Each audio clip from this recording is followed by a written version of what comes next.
Hi, my name is Suzan McDowell, and welcome to another episode of In the Circle with Suzan.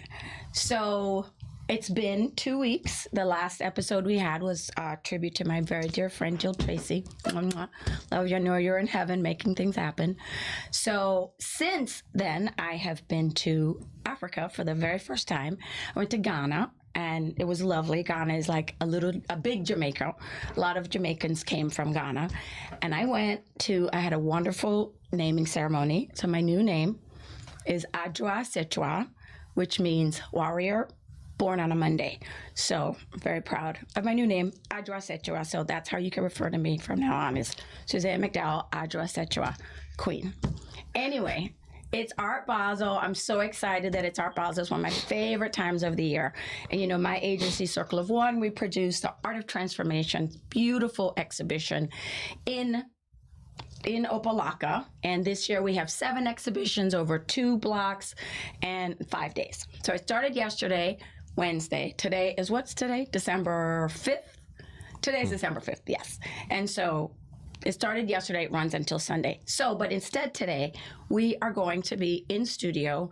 Our studio is going to look like Jamaica. So I have on a beautiful Tamia Carey collection design from a Jamaican designer. And our very beautiful flag is here. And my guest today is none other than Phillip Thomas, who is the curator of Jamaica on My Mind, the featured exhibition of Art of Transformation in Opalaka this year. Welcome, Phillip. Thank you. Thank you for having me. No problem. Thank you for being here. Yes, absolutely. Okay, so I am so grateful that you're here. Our flag. Yes, very nice. Right? Yeah. Should we maybe sing the national anthem? Let's raise all the Jamaicans up. And we're late because we're on Jamaican time, so I apologize that we're not on time. We're on Jamaican time. I want to make everything authentic. Okay. As you know, so... Anyway, Mr. Phillip Thomas, so I am going to start this show like I always do. Mm-hmm. And it goes, I want to know all about you. I was born, and then what happened? So, I'm an 80s baby, right? I'm the last of 5. And so I grew up in a place called Portmore. Oh, okay, yeah. Yeah, St. Catherine. And so, growing up to... my father was a security guard for many years, and my mother was a shoemaker for many years. Oh, wow. Right. And they produced 5 children, and we're all college educated. So imagine those 2 simple jobs, but producing children. Yeah. And that goes to show sometimes good parenting. Absolutely. It's very, very important, even more than just the problems of income, which everybody deals with. But solid parenting foundation, I think, is key to developing good children. Yeah, good people. Yeah. And you're a good people. Well, thank you. You're very kind. I've had the opportunity to spend some time with you, so you're a good people. Yeah.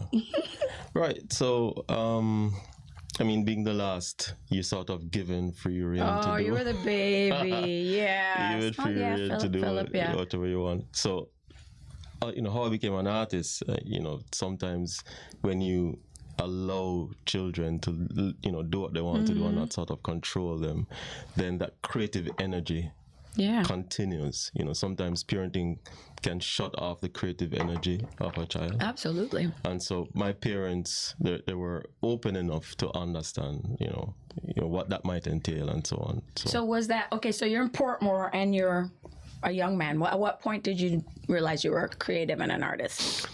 Most artists knew it right up, since you're a child. In fact, the theory goes that every human being start out, drawing on the wall, drawing wherever, even before language kicks in sometimes. The act of mark, you take a child and you give them that understanding mark making, and it develops a part of the creative center of the brain. It's also very important for hand-eye coordination.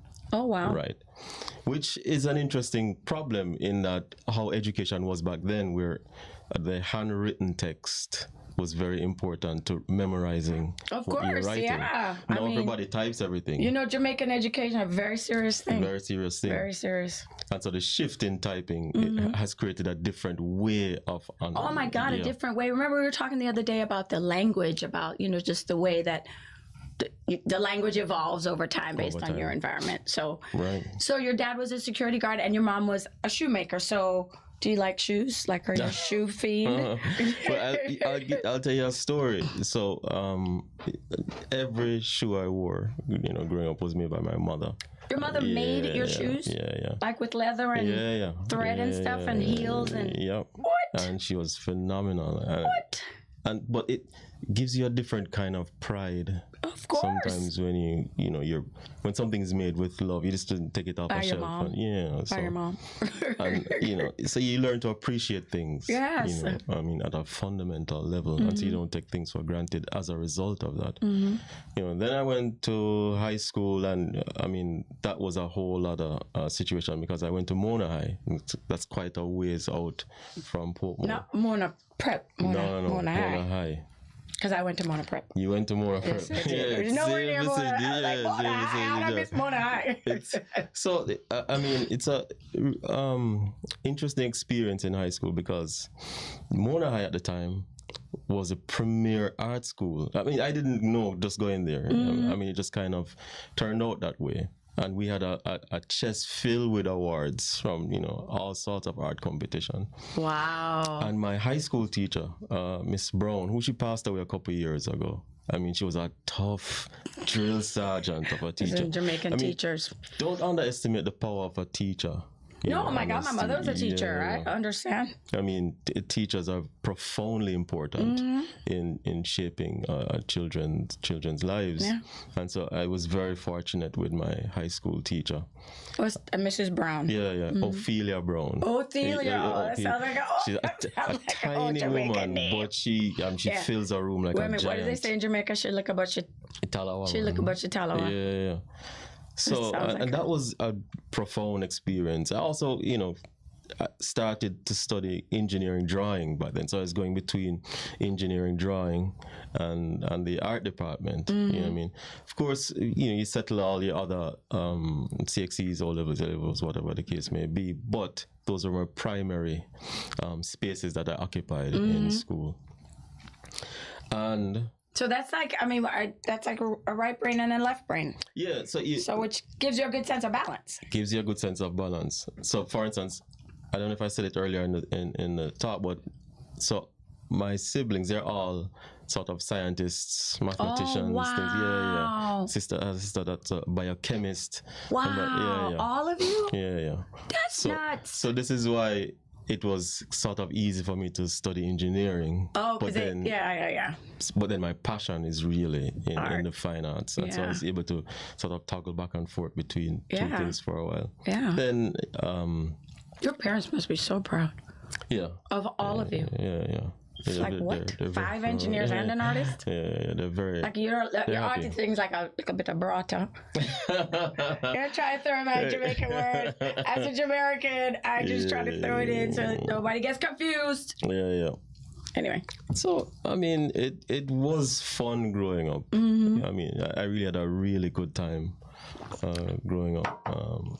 And of course, where I grew up, nobody had anything. But you're not aware of those things. No, and so it's just your everyday life. It's just your everyday life. It's just so you don't even, how would you even know?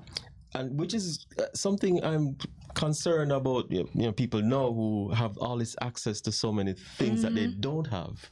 Yeah. The knowledge of not having, it seems to be chronic in societies. Yeah, so we were talking about that in Lenny Kravitz, right? Yeah. That's another story. That's another story. So, after high school, I went to the prestigious Edna Manley College. Edna Manley. That's my pride and joy of an institution. So let's tell everybody who is not a Jamaican, why is Edna Manley so prestigious? It's the only art institution of its kind in the English-speaking Caribbean. Okay. Right. And so as a result, we have a lot of students from all over the world that come in and study at the college. Yeah, it's like a magnet. Yeah. And Jamaica, of course, it's a tiny island. So it's just the one art school. So everything you love in Jamaican art probably came through that art school. Oh, wow. Yeah. Wow. She was the funnel. Yeah. Call her name and they've been through the institution. Wow. So I'm not familiar with Edna Manley herself. So Edna Manley was a pioneering artist in the 20s and 30s in Jamaica, right? Of course, the name Manley came out of the Michael Manley family, so it does have a lot of political. Yes, of course, the Manley name is like Manley, Marley. You know what I mean? Like the Jamaican names that, of course, you know, Manley's the airport. You know. Yeah. So the political nature of the family and how that dovetailed with the creation of art. At the time, they saw it fit to name the institution the Edna Manley College, because that's where the funding was coming from. That was where all of that stuff was coming from. So it's been around since, what, 74, I want to say. It was previously called the Jamaica Art School, and then changed. Gotcha. Right. And so it became this institution that we all went to. I graduated in 2003, I think it was. How long is art school? So it's a 4-year program. I did two courses. I did what was called a technical certificate before, and then I did a diploma. And, okay. Like a trade school, like a back then they had it as a kind of for people who didn't have the funding, you can still enter the institution, and then once you matriculate to a certain point, then you can. Here it's like an associate's degree, and then it's like kind of like a program, building program. Right. So I went that road. So those 4 years were the best years of your life? It was pivotal in several respects. One, through when you go to college, a certain kind of maturity occurs. You're sort of on your own. And the freedom. And the freedom to make wrong or right decisions, things like that. The opportunity to fail or not. And also an aesthetic maturity that occurs after that. So because you get to see so many other things. You get to see so many other things. All these other people's work, and you got to be like, how did you even come up with that? Yeah, and so back in high school, you're sharing a space with, many different minds, many different interests, to an institution that has a singular idea. Focus, and it's like, then you start to get into the granular ideas of the discipline. And so it was very, very profound for me back then. Wow. Friends I met that were still friends to this day, people that have continued, people who did not continue producing art, went into other professions, but we're still friends to this day. Of course. I mean, I do think that college, regardless, it's the best 4 years of anybody's life, because somebody else is paying for it, probably. Either government or your parents paying for it, and you're free. Yeah, and you're very free. So you get somebody else, you know what I mean? It's the best time. It's a great time. Those 4 years are the best time. You get to come out of your shell, you get to be who you are, and somebody else is paying for it. I was always very quiet in school. Throughout my school life, I was always a very quiet person. So my nickname at the time was Village Mime. Village Mime. I would speak. I just didn't have a lot to say. But I mean, a lot of head nodding and hand gestures. And my teacher, Cecil Cooper, who passed away a couple of years ago, also very instrumental in building what the painting department is today. Oh wow! It's profound legacy. Wow.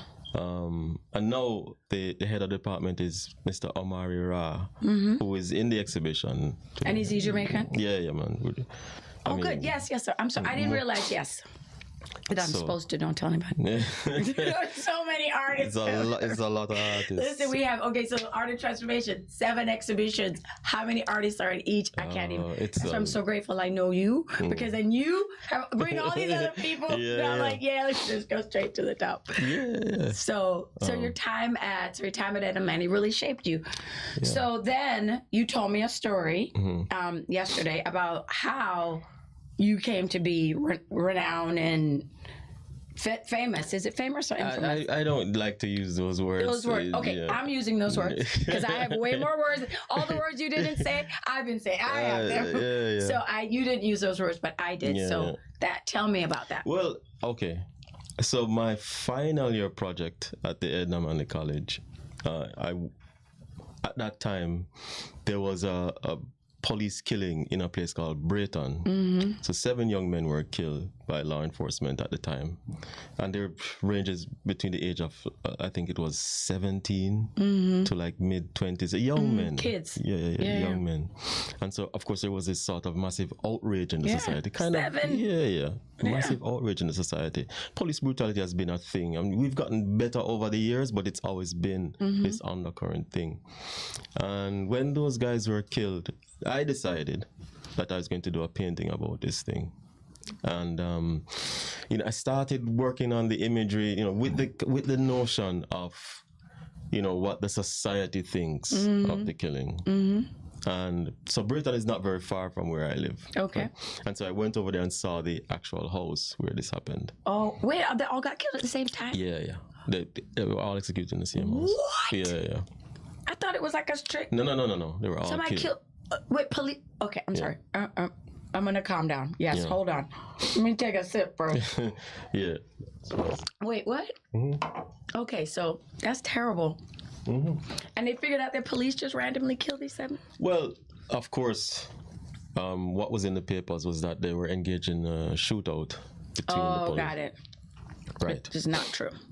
Well, so this is where the story gets interesting. Yes. So, when I went to the community and started talking to, people that knew them, they had a different sensation from what was happening in the society. Right? No, so explain society and community. Exactly what do you mean? Yeah. So in the community, the people there felt like, well, they weren't all innocent. What's the difference between society and community is what I'm trying to say. Are you saying uptown people and downtown people? No. We're not there yet. Okay. We're not there. We're still within the same demographic. Okay. Oh, we're still within the same society, demographic. Community. Yeah. Okay. We're still within the same demographic. Working class people. Well, okay.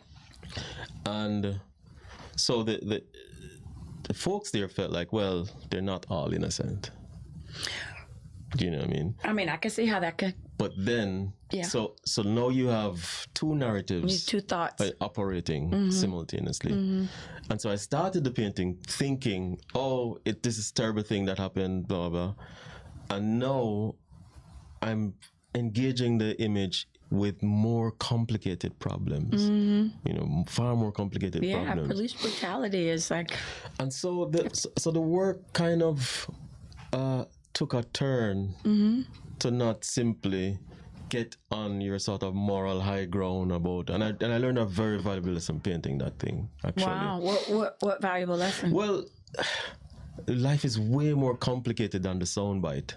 Yes, I know everything's been reduced to a CNN soundbite. Everything is reduced to a soundbite, and when you do that, you create a situation where people can only respond one way. It's transactional. It's transactional, but really life is nuanced. And that short changes experiences. Yeah, 2 things can be true at once. Yeah, and so that painting sort of, outside of just aesthetics, it developed a kind of way of seeing for me, which I took on into my so kind of like, I like to say, it rearranged your brain. In a way, yes. Like when things are so stark that you're like, you think a whole nother way. Yeah. And I know in my life, I have those moments where I go, I remember before and after, you know what I mean? Where you kind of go, wow, you see it a different way. Yeah. So how do you see it then?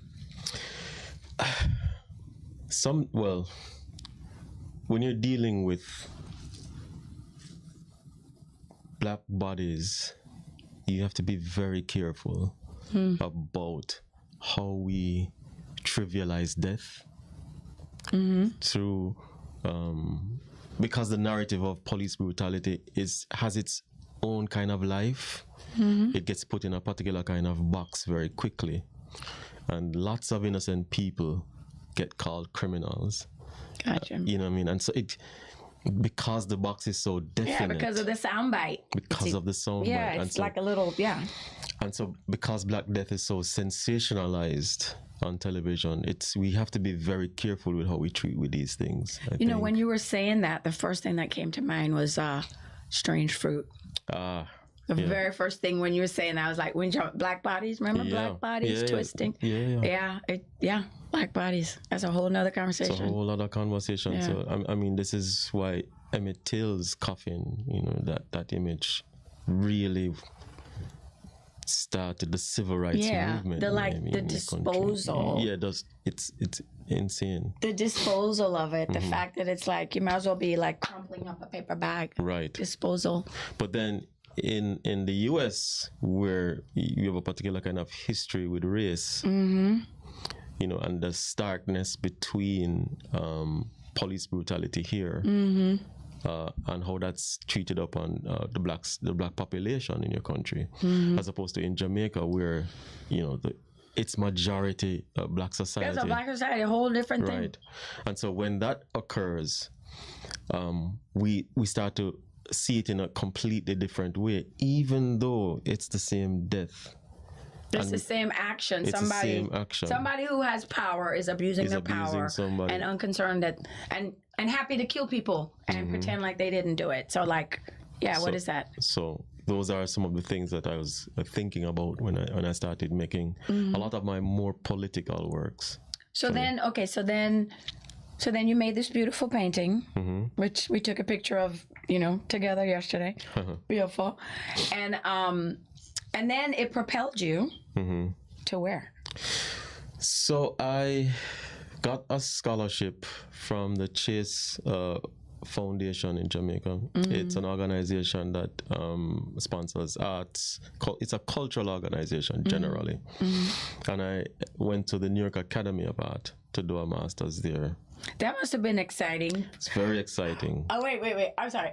A young Jamaican man whose father's a security guard, whose mother's a shoemaker, who grew up with 5 kids in Portmore and did this Edna Manley, blah, blah, blah. And here we are now. You're going to New York. Yeah. That's a big deal. It's a big deal. Yeah. So how many other black people had gone to this college? Tell me, Phillip Thomas. I don't think there was any. Exactly. Tell me the story about what happened. So the program is a 2-year program, and at the end of it, they give like the 3 top students what they call a fellowship, and I was selected the year of my class.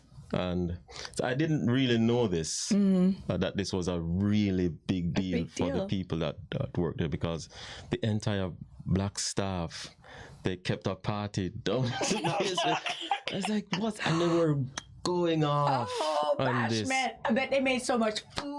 They were going off.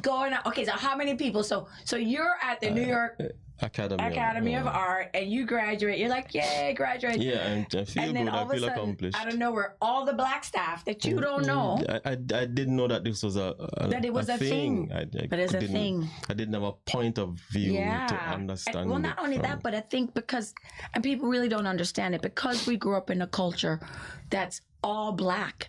3% black in Jamaica. Black is not the problem. No. You might talk about light, dark skin, society, but being black to you was not even a big deal. It's not this. It doesn't function in the same way. It doesn't function, and that's a good way to put it. I will say Jamaica does have racial problems, though. Oh my God. Jamaica has terrible racial problems. Serious racial. And the colorization. Serious class prejudice. It's colorism, Yeah. Serious class problems as well. I know. Right? So even though the majority of the society is black. No, that's what I'm saying. So black is not there. You're not discussing the being of black. You might be discussing what color black you are, but you're not discussing education and politics and society and where you live and geography and who your parents are. You know what I mean? It becomes a different PMP versus JLP. It's a completely different kind of conversation. It's not about being black. Not in the way it is in the States. Not in the way that it is. So I mean, it's one thing to understand something theoretically, which I completely did back home. Yeah, of course. But you read about it. Yeah. But I mean, to be the one, the thing that when it happens and how people were going off, I was like, okay, I get it. Yeah. And did you ever go like, why me? Well, I work really hard. It is me. Yes, you're right. You remember me. Was it Snoop or whoever is like, I would like to thank me. I would like to thank me for all of the work that I did. I would like to thank me for not giving up. I did see that. I would like to thank me. I did see that. Sometimes Like, I work really hard. One of the things I don't like to do especially for somebody that has students, to mystify the ideas of success in any way. Because when you mystify it, it becomes this kind of extra, magical. And I'm not saying that those things don't happen and those moments aren't important, but there are systems of discipline that have to be regimented in order to be able to at least understand how that might be possible. You know what I mean? Well, one of the things that I wish in my lifetime that I could be a part of contributing to is to normalize Black excellence. Okay. I want it to be, of course, not like, look, he's the first Black. I need Black excellence to be normalized. That's why it's something that I've never really talked about or mentioned. Because it's normal. Or, that's not something that we want to, really instill in young people that, I need to do this because I'm the first Black this or no, it's not. Normalize it. Normalize doing, and that's possibly part of the reason Jamaicans are so successful, because the normalization of brilliance. It's like, nobody's asking you if you're like, I would come home with A's and B's, and my dad would be like, why don't you have extra credit? Yeah, you know what I mean? Actually, no, I never came home with a B, and he still looked at me like, what? You want to be grateful? Yeah. This is what you're supposed to do. Yeah. And I think it's that kind of in Jamaica where everyone knows that it's assumed that you're going to be smart. You end up smart. You have to work really hard. You have to work really hard. Nothing is free in Jamaica. Nothing is free in Jamaica. Yeah. And also, too, after you go to school in Jamaica, you come to America, education is actually easy because... I don't want to mean like education is easy. That's not what I'm not trying to minimize it. I'm just saying like the way that our brains are shaped in Jamaica by British education, a society that's all Black, all of that, the fact that it is regimented, the common entrance, the uniforms, all of that. Like those things matter. And you see it play itself out in people like you and me. Well, I think in America, the education system, particularly around Black students, is fraught with a lot of problems that interrupts the educational process. So it's not simply the matter of the pedagogy of how the thing is structured, but all the other nuances that get in the way that creates the problem. What I mean? So I find that that's part of the complex racial legacy that you'll find in how, for instance, how Brown versus Board of Education, what that did to Black education. You know what I mean? So, and a lot of it is, again, it's systemized. It's systemized. A lot of these things, they happen because they're put into government systems, and they become the law of the land, and, you know. Anyway, okay, so tell me about, so then New York. So New York happened. I finished, and so the fellowship program is 1 year after your study, and so you spend the year producing a body of work to then have an exhibition. Oh wow! Yeah. And so I did that for the year, and I was like, teaching assistant and things like that. So part of you getting to be there is you study for 2 years, and your fellowship is you get to. So my pays you to create your whole exhibition, and you're not worrying about money. No. So you get a stipend, focusing on making art. So when you do that, like, do you feel like magic? Yeah. So it's very freeing. Yeah. Where you're completely able to focus specifically on what it is that you're doing, and you're not getting sort of tossed around in all sorts of other things. Where you can really hone in on your thought. You get to a really quiet place where you can just think. And not many artists have the ability to get into a space to just think. No, because not many people, period, are terrible with money because you're right brain. And so what happens, a lot of artists, because they don't have financial peace, creates a whole nother setup. You know what I mean? That is always interrupting the. Yeah. No, it's a very complicated profession. But like any other profession, if you don't structure yourself in a particular kind of way, it's very difficult to make a success of it. No, it doesn't matter the profession actually. Terrible engineers everywhere. Terrible it's the systems. It's the systems that I realize. I have somebody that works for me. Her name is Wendy. I love you, Wendy. And Wendy's brain works opposite of my brain. But Wendy understands my brain, and I understand Wendy's brain. And when we put she's infrastructure. And I realized working with her how much I needed my crazy creativity needs that infrastructure, because they have to work together. There's no two ways around it. You can't separate it. The best products that imaginable, the aesthetic part of the product where it interfaces with the public is way more important in how the thing gets connected. I mean, if you go to buy a car, the first thing that you engage is what does it look like? Yeah, well, form versus function. That's aesthetic. You don't just go there and open the bonnet and look around the engine. When a guy looks at you, he's gonna be like, I like that, I like that, I like that. You know, so aesthetic is how how the public interfaces with the object, and if you don't get that right, then it doesn't matter what's happening in the mechanism. If you don't get that right, you're going to have a problem interfacing with the public. There's going to be some sort of I heard yesterday on the radio, they were talking about Elon Musk, and part of his brilliance, I'm not a fan, but part of his brilliance is the fact that he's been able to systemize things quicker, faster, cheaper. Like, that's his superpower. Yeah, it is a superpower. It's a good superpower. Yeah. Anyway, so let's get back to New York. So I want to know, how did we get here? How did we get here? Me and you sitting here together. How did this occur? It actually started in, I think, 2017 when I met Babacar for the first time. Babacar Mbao. Babacar Mbao is a force. Yes, of nature. Yes, he is. An unstoppable force of nature. Yes, he is. And somehow he has this ability to... Hold on 1 second. Stick a pin. Sure. We're running late. Is it okay? We're going to run like 10 minutes. It's okay. You let me know. It's okay. Right. So he has this very interesting ability to almost know what's going to happen in the future, and he's a visionary. And he puts people in place before it. He has a weird gift, It's a really interesting skill. He called me about this on March 14th. Yeah. And said, this is what's going to happen on December. I was like, okay. Yeah. He saw the whole thing. So I trust his judgment on those things when he says, in this couple of years. He's a visionary. And he's a bold, he's a visionary without fear. Yeah, which is very important. A very different kind of visionary. Very important. Who is going to make it happen. Yeah. Okay, so Babacar, you meet Babacar. So I met him, we worked together, and, I just met the incredible cast of artists. I was like, this is the circle I want to be a part of. Wow. Actually, yeah.